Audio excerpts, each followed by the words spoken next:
Kwenye module hii tunakwenda kuangalia kureview regional and global frameworks ambazo hizi zinahusisha kubwa kama SDGs,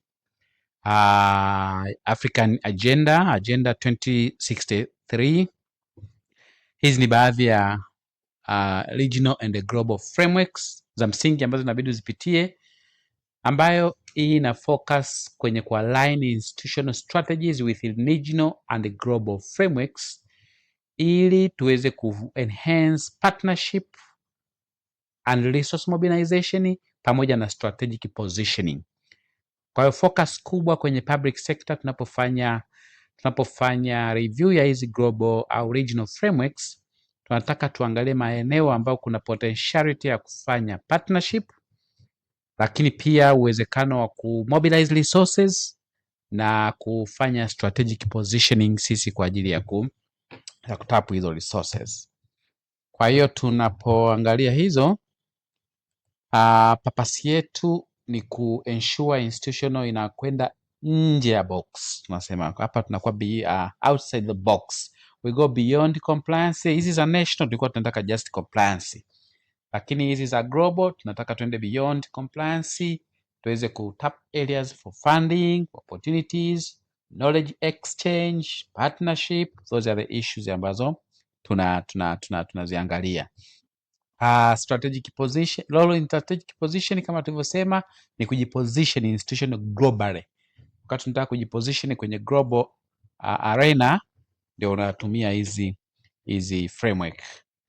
Na tunataka ku strengthen collaboration and partnership, ina position katika mazingira ya kuweza ku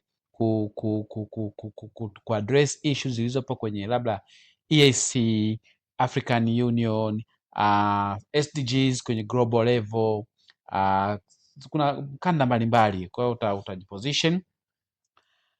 Alafu scope ya analysis ndio tunaangalia relevance frameworks zinazo kuhusu institutional contribution, partnership, resource opportunities pamoja na gaps.